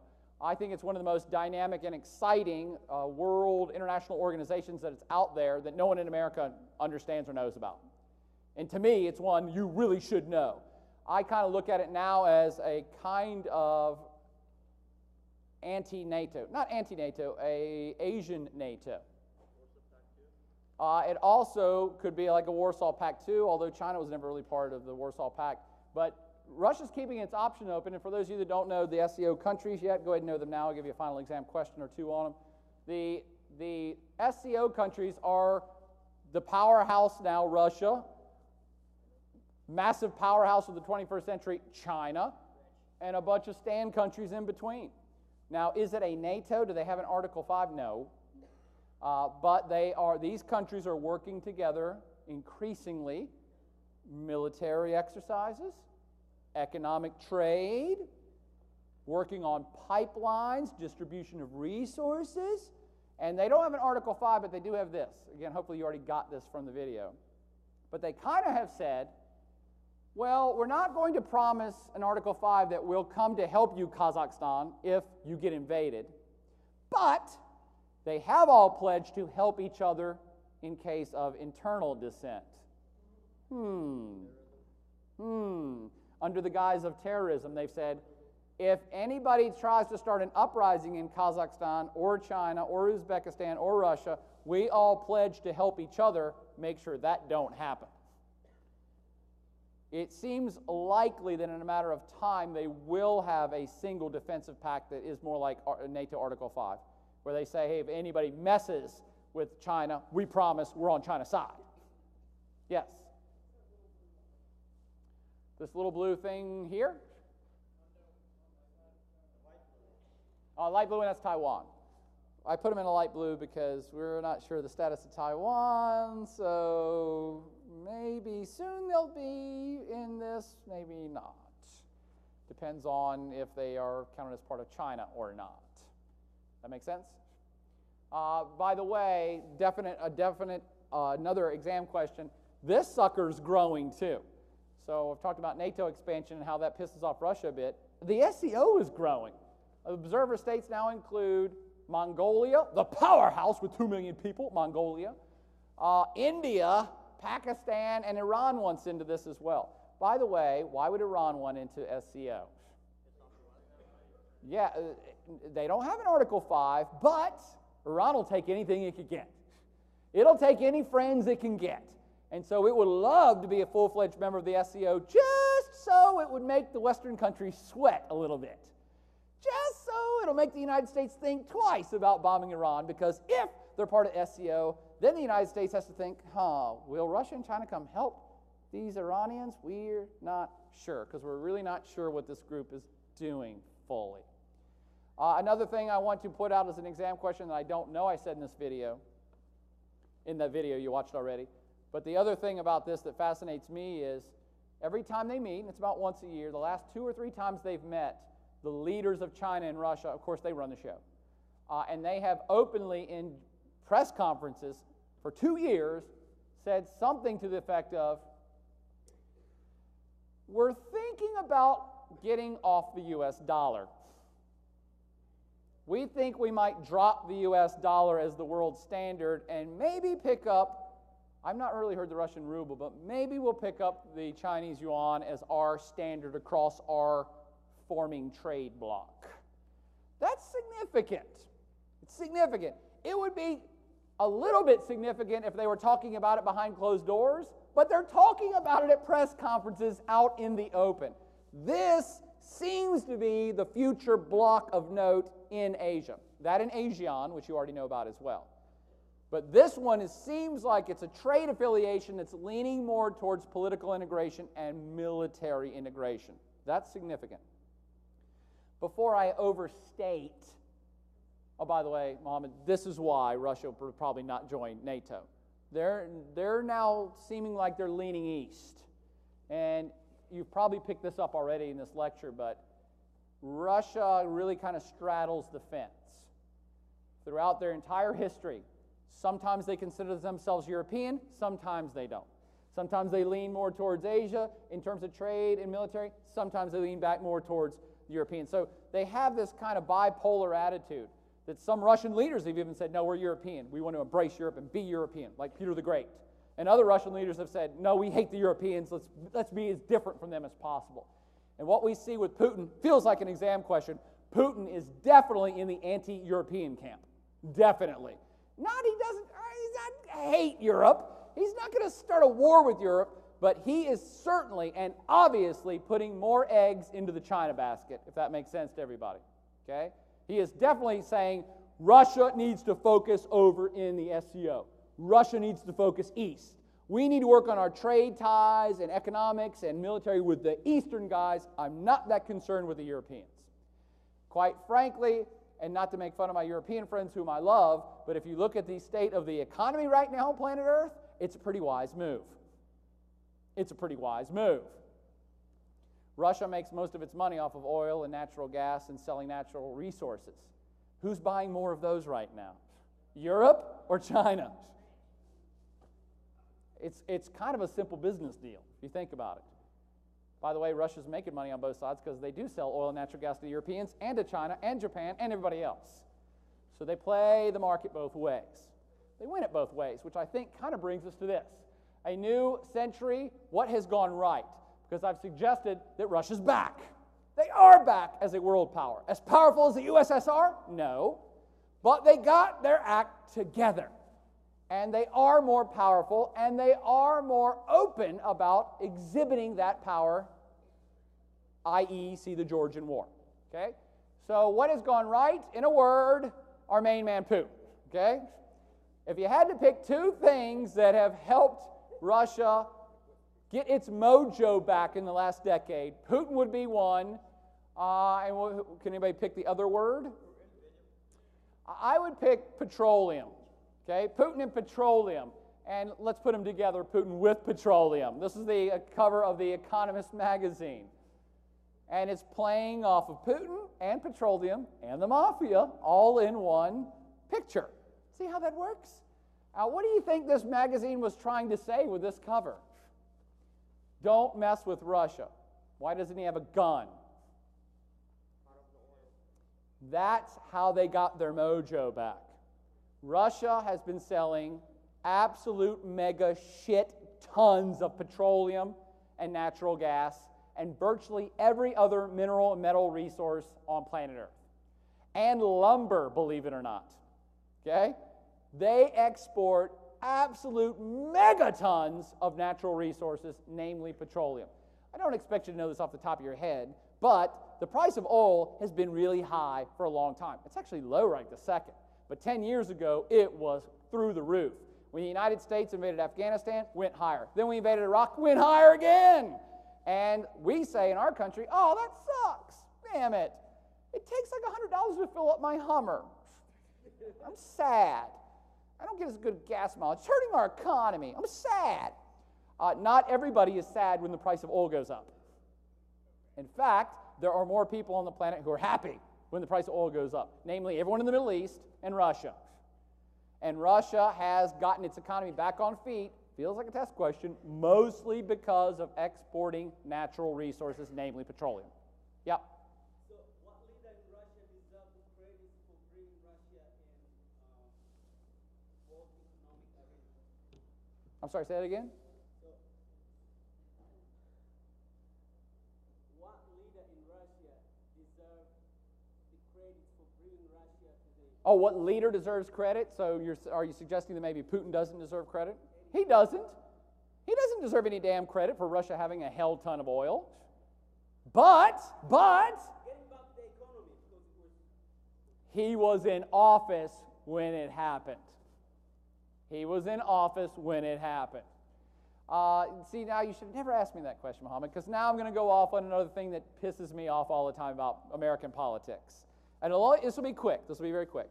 I have never, even since I was a kid, understood why we have this diehard belief that the American president can somehow do something with the economy. I've never understood it, ever. Ever. If the American president could make our economy good, wouldn't every American president have made our economy good? Which U.S. president would have said, like, oh, hell no, I'm going to screw up our economy. Oh, hell no, I'm going to make our people poorer. Yeah. No president would say that. If the U.S. president had any power, literally whatsoever, to affect the economy, they all would have done something to make it better. It's a huge misconception. They can tweak policy. They can try to do things here and there. They can't do a lot. Now, the reason I got off on that tangent was because of Muhammad's question. He didn't make the oil. He didn't develop the oil. He didn't make the world price of oil go up, but he was in office when it did. So he gets the credit. Had the price of oil tanked and gone even lower, and Russia got poorer, he would have been a shitty leader, wouldn't he? He's in the right place at the right time. Right place at the right time when Russia started making tons of money. Now, they did do a few things right, and that is that although corruption is rife in all governments, and Russia's no exception to that, Putin hasn't stolen that much that anybody can tell yet. The government wasn't as wildly corrupt as it was during Soviet times. It might not even be as corrupt as the U.S. government, for all we know, okay? But the point is that most of the money the economy was generating off of oil, which the government was running, went into the bank. They actually set aside a rainy day government fund and were putting money from oil revenues into it for the last 14 years. Damn it, when is our government going to start doing that? And I do want you to know this number, because I rarely do numbers, but this is a hard one to remember, so I want you guys to get it right since you're in the class. What do you think the Russian national debt is right now? Give or take a few $billion. How much debt is Russia in? The answer is 0. How nice would that be? Yes. For those of you that are, fiscal people, you're like, no, they owe this and that and the other. Yeah. They have an operating debt. Every business and government has an operating debt. But Russia has enough money in the bank to pay it off if they want. We don't. We're not even close. If we stopped spending money now and gave it all to the national debt, we'd still be poor in 14 or 15 years. So they're in a pretty good situation in Russia because of petroleum and because of the man himself. And now I will give credit where credit is due, okay? He is a living legend. I think I've said this in this class before when we talked about world leaders. I don't have a man crush on him. Okay, maybe a little one. But he is one of those very special people that was in the exact right place at the exact right time and had the exact right skill set. He is a strong-willed individual who has his country's national interest first, who is, let's just face it, a badass, outdoorsy, ruggedy, tough, strong, stoic, and that's the shit the Russians love. Sorry, Vasily, if you disagree, okay? They like strong-ass leaders. They have a long history. If you study Russian history, most of their leaders are stoic badasses. The ones you remember that they write about in the history books, okay? So this guy just kind of was the exact medicine Russia needed at that time. He came along in an oil boom when all of these things were starting to happen. And he did crack down on crime some. And he did work on corruption. And he did work on infrastructure. And they did have money in the bank. So he is largely credited with being the individual that's going to go down in history as the guy that kind of oversaw Russia saving itself in the 2000s. In The Ghost of Stalin Return, this is from a parade in Russia recently, that it also goes hand in hand with a poll they did in Russia just a year or two ago where they asked Russian people, what do you think is our greatest national hero? And Stalin, I believe, won that poll. followed closely by Vladimir Putin. I don't think this is a real picture, just so you know. I think this may have been an altered picture. But they do, I'm not saying Putin is Stalin. He is not, nowhere near.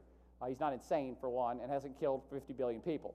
But there is something in their characters that is very appealing to the Russian people. Okay? So maybe a return to the good old days is what a lot of Russians see in this very strong Stoic figure.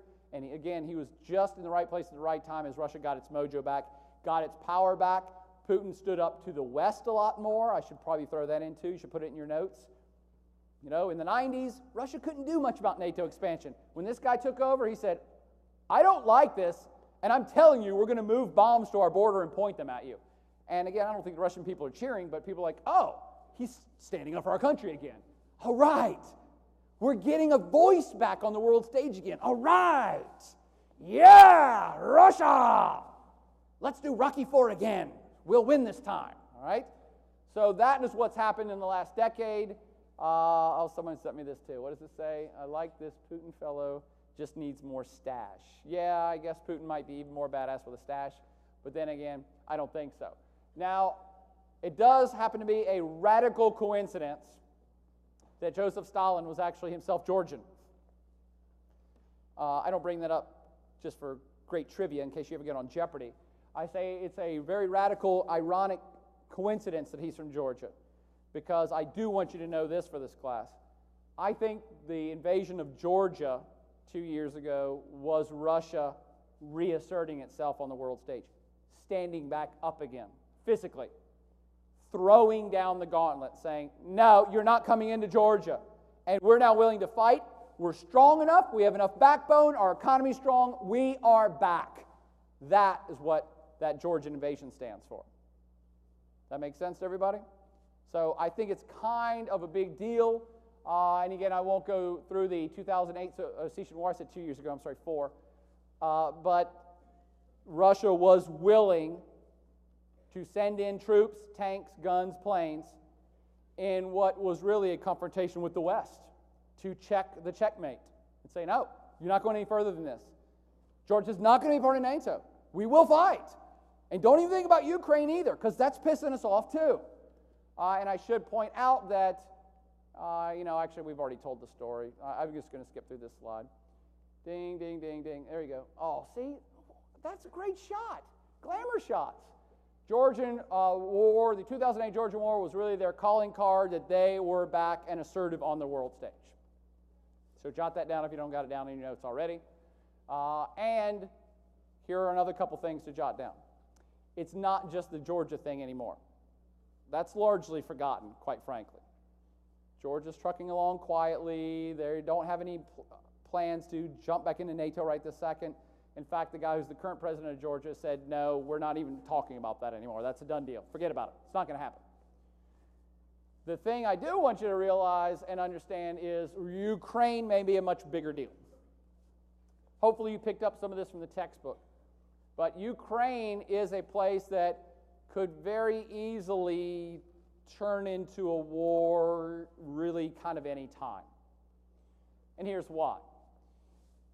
Yes, they asked to get into NATO, but that's kind of back burner right now. No one's talking about it openly. But Ukraine, of course, used to be part of Russia, part of the Soviet Union. And a lot of Russians actually ethnic Russians live in Ukraine. They live over here on the eastern side of Ukraine, near the Russian border.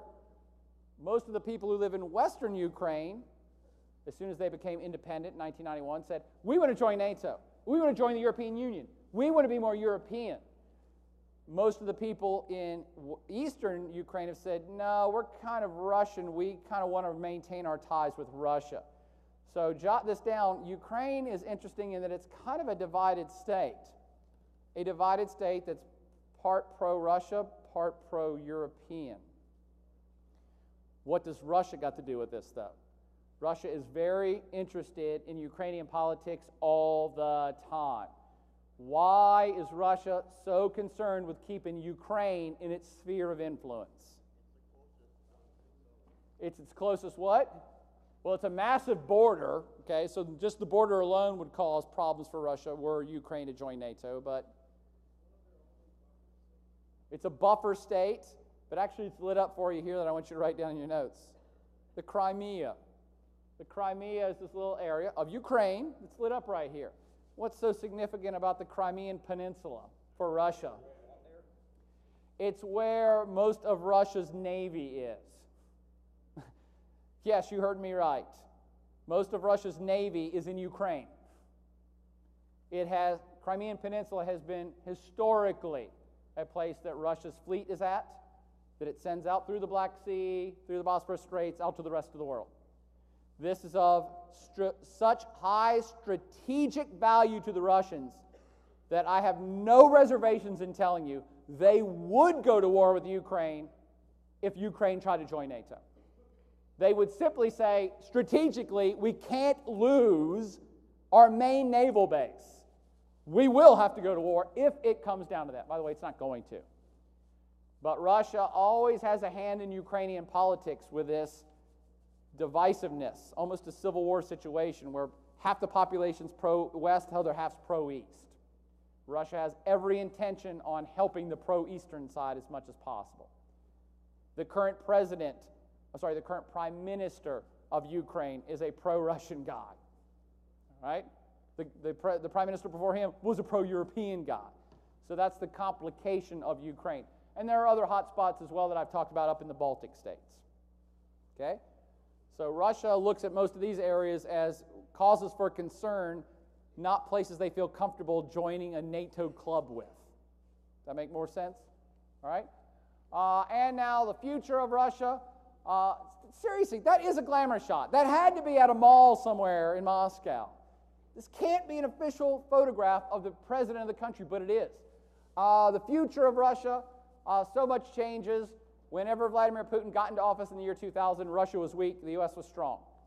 He was invited to America, and everybody schmoozed with him, thought he was awesome. President Bush at the time said, "I love this man. I looked deeply into his eyes, and I saw a friend." I think he actually said that. I'm not even making that shit up, I don't think. By the time George Bush left office, him and Putin despised each other. Despised. Not talking to each other, hate them. By the end of the Bush era, Russia and the United States were probably at their worst relations maybe in 100 years. It may have been worse than during the Cold War. At least in the Cold War, we talked to each other and we had this understanding that we're not going to attack you because you can kill us just like we can kill you. But now people aren't even talking to each other. The hate is so thick. Okay? It's coming around, by the way, right now. They used to be possible NATO members. Probably not anymore because they really don't like this whole shield thing. I'll talk about the missile shield in a second. Russia joined the WTO under Putin's reign. Could they have been a possible EU member? Yes. They were invited to be an EU associate member. And now they're like, why would we do that? Why the hell would we join the EU? The EU sucks. So Russia's more than glad to sell oil and gas to Europe, but they're not really that keen on jumping into a trade union with them anymore. It looks like the SCO is the way that Russia wants to go. Russia used to be, like China, one of the biggest defenders of sovereignty on the planet. But ever since they invaded Georgia and helped create 2 new provinces / states, they're not so keen on that. We're not sure their stance in what they think about sovereignty anymore. And as I've been suggesting now for this whole lecture, Russia really is on a pivot point, historic pivot point. They can go either way. It looks to me right this second like they're leaning towards the east. Again, it kind of makes economic sense. The European economies aren't doing well. It doesn't look like even when they rebound that they're going to be, huge innovation sources of the future. The American economy is, not doing so great. Will rebound, but still, as I've been suggesting this whole course, the economic and innovation and technological energy is now in Asia. So it only makes sense that Russia would say, well, of course that's where we're going to focus. They're our neighbors too, by the way. We can sell them hell tons of stuff. Yeah, you European economies are sucking, so you're not using as much of our stuff. China's is booming. So is Southeast Asia. So is Japan. Okay, bad example there. So is Korea, all right? And they're right over here.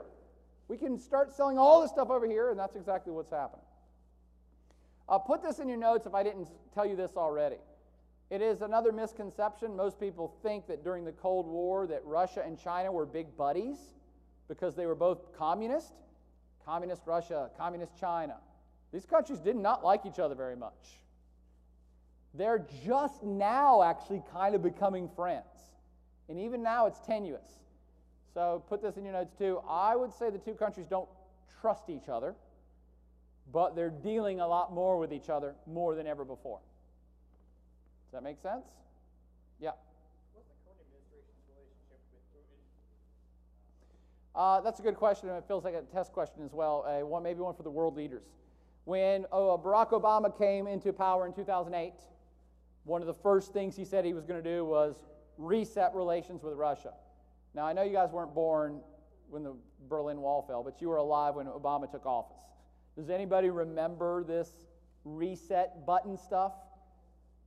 Secretary of State Hillary Clinton and Barack Obama said about 1 million times each, we're going to press the reset button. We're going to reset relations with Russia. There's no need for this animosity. We don't need to be hating on each other. Let's restart this. The Bush era is done. We're not talking about NATO expansion. Let's be nicey nice again. And it's gotten a little bit better, but I still wouldn't call it great. In fact, feels like a world leaders question. Does anybody remember there was kind of a big stink? Maybe I reported on it in this class. There was a big stink about a month before the election because Barack Obama whispered something to who? Anybody remember this? In a press conference, his mic was on, and he whispered to this person. He said, I can't talk about that now. We'll have better relations after the election. Does anybody remember who he was talking to? President Medvedev of Russia. He actually leaned over to Medvedev and said, yeah, we have plans to do more with you guys, but I can't talk about it now because we'll have to wait till after the election. And all the Republicans were like, oh, he's selling his soul to the devil. The Russians are going to invade us because that's what he promised. We're like, what? He was basically saying, yeah, I can't do squat because my term's almost over, but if I get another term, we're going to try to make relations better between us, maybe with an arms deal, maybe with something else. I haven't seen it happen yet, but it's only been a month. So I actually look forward to, and I think you guys should pay attention to the first meeting that Obama has with the Russians. It hasn't happened yet. He went on an Asian tour first, remember? So he's got to meet with the Russians sometime soon, and we'll see where it goes from there. This is just a handful of stories. I don't expect you to know any of them, but Russia and NATO at odds over planned military exercises in Georgia. This still is happening, by the way, even though Georgia is probably not going to be a NATO member. NATO still does exercises, and that still pisses off Russia. Russia takes back its world stage role. Who needs the EU? Not Russia. I think all these things are now obvious. It's like, yeah, Russia still is a major supplier of energy to Europe. Feels like a trivial fact. Let's go ahead and write it down and make it a test question. I think Germany gets 1/3 of its energy from Russia. I think Europe as a whole gets 1/3 of all of its energy from Russia. I don't want to discount Europe. It's still a major market for Russia. But it's to Russia's benefit, not the Europeans. The Russia's making money all day long, selling energy to them. They're dependent on Russia, not vice versa. That was not the case 20 years ago. So we've reversed big time. And Russia can, again, sell tons of energy to Europe. Oh, wait a minute, China needs some too. Good, we'll sell more over there as well. So they got it coming and going on both sides of Eurasia. They got the money flowing in. Let's see. This is the missile shield I said I would give you a passing reference to. The missile defense shield is something that has infuriated Russia as well. Let's make it a test question. Really infuriated. The growth of NATO pissed off Russia. No one's really talking about it anymore, though. Everybody's still talking about this missile defense shield, and that still pisses off Russia. The missile defense shield is this idea, this system in which we have a whole bunch of radar stations and missiles set up all around Europe that the radar stations can detect an incoming missile from somewhere, and then we shoot a missile, and it hits their missile, and it blows up, and everybody cheers, all right? I, for years, have not believed this system exists. But 10 trillion, billion, trillion US dollars have gone somewhere. So something is out there that's a missile defense shield, all right? And the United States, for all this time, has said this is to stop a missile from where? Be a test question. Where does the U.S. say this is all to stop a potential missile from Iran? And I kind of believe the U.S. They're saying, no, we're protecting our European allies, and maybe even Israel, from Iran, okay? Russia, for this whole time, has said, bullshit. You are creating this missile defense shield to neutralize us, to surround us with this system, and therefore have a strategic advantage against us. Because if we have a missile defense shield that can shoot down all their nuclear bombs, we still have all our nuclear bombs, which means we could blow the shit out of Russia. Now, again, that's Russia's belief. Whether they truly believe that or they're just using it for propaganda, I don't know. But they have stood by that for a decade, saying, we do not like this missile defense shield. We will fight tooth and nail against it. And it's one of the reasons we hate you guys and don't play nice with you. So the missile defense shield is still actively talked about. And in fact, it's probably the thing that Obama was whispering to Medvedev. Maybe that's a test question too. They were probably discussing this. Maybe I've not made it clear enough why this is of consequence. The missile defense shield, jot this down too, is going in NATO countries. And you know how Russia feels about NATO countries near its border.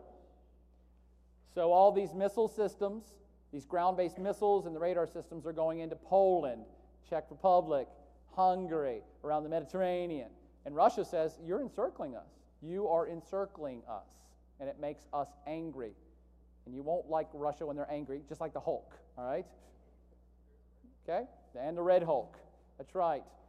So this is still, these are actually recent screenshots I took off of RT. It's like, oh no, this is still quite alive in the Russian imagination and affects their foreign policy and affects our foreign policy.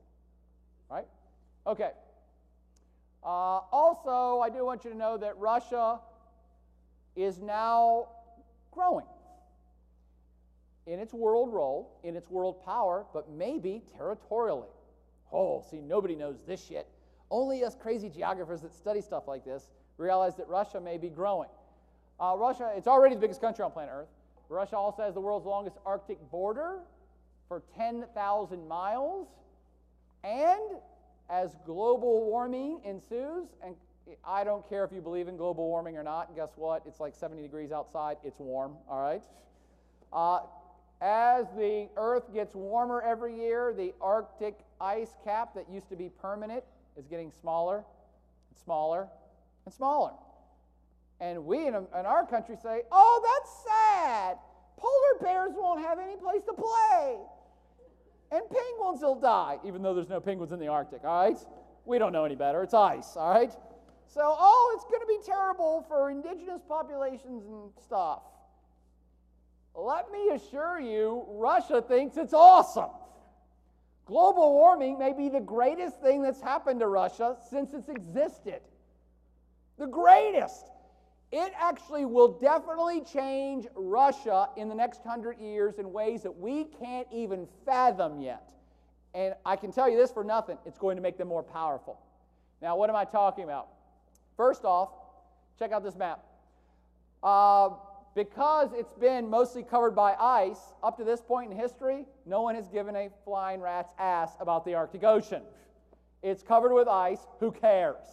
There's nothing there, and even if there was, it's covered with ice. Let Santa make his damn toys. It doesn't matter. There's nothing there. Nobody cared. Oh, wait a minute. Wait, what? The ice is going away? Huh. I wonder what's underneath that ice. Oh, wait a minute. We think now there's gigantic, enormous reserves of natural gas and petroleum.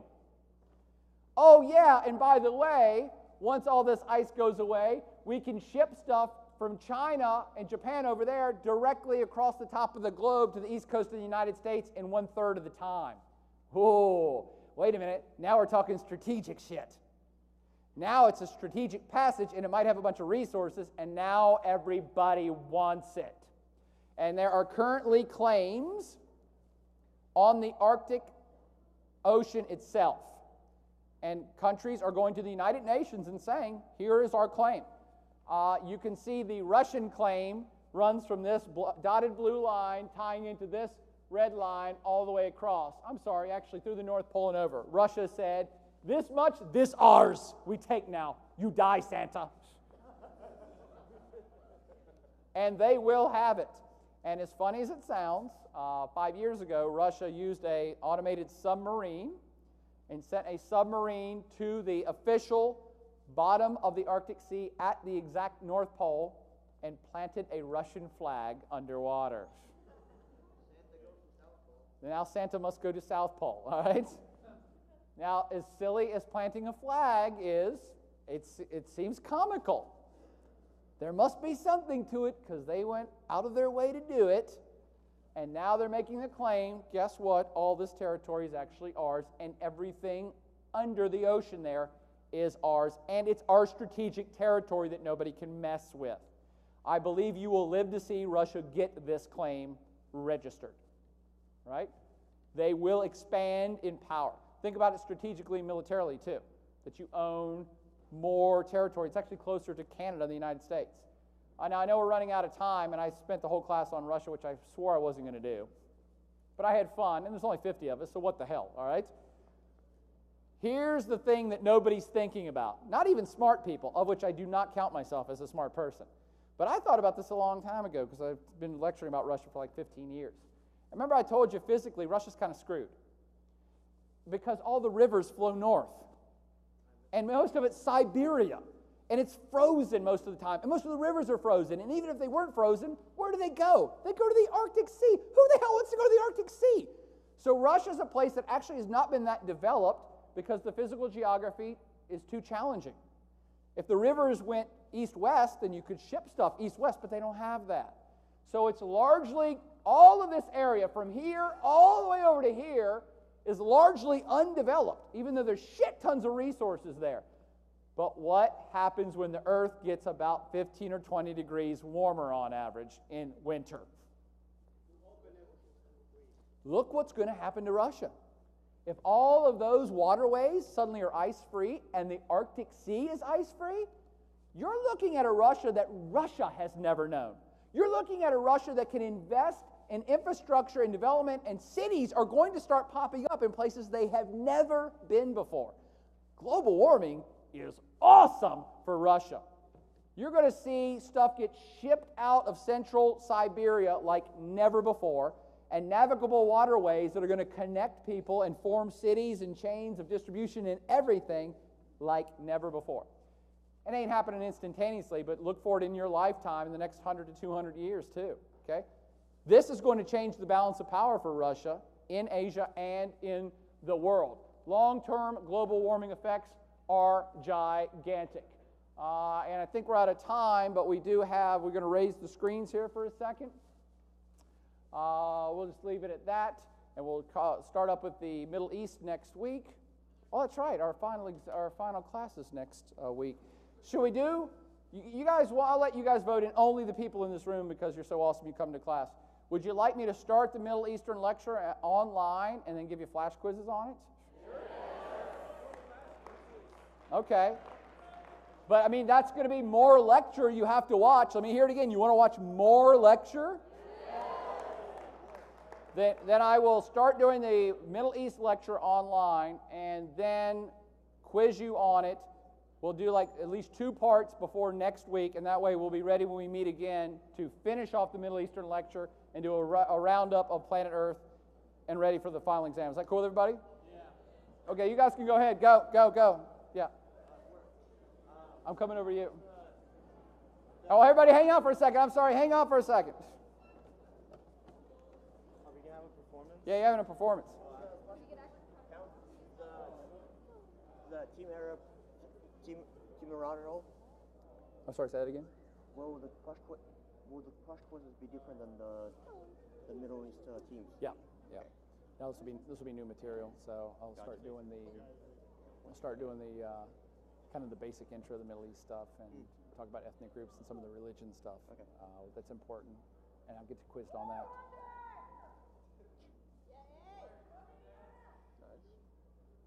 I don't even know what this is. I think it's Latin Club? Salsa? Salsa Tech, ladies and gentlemen. Yes! Let's start the music. Salsa Tech!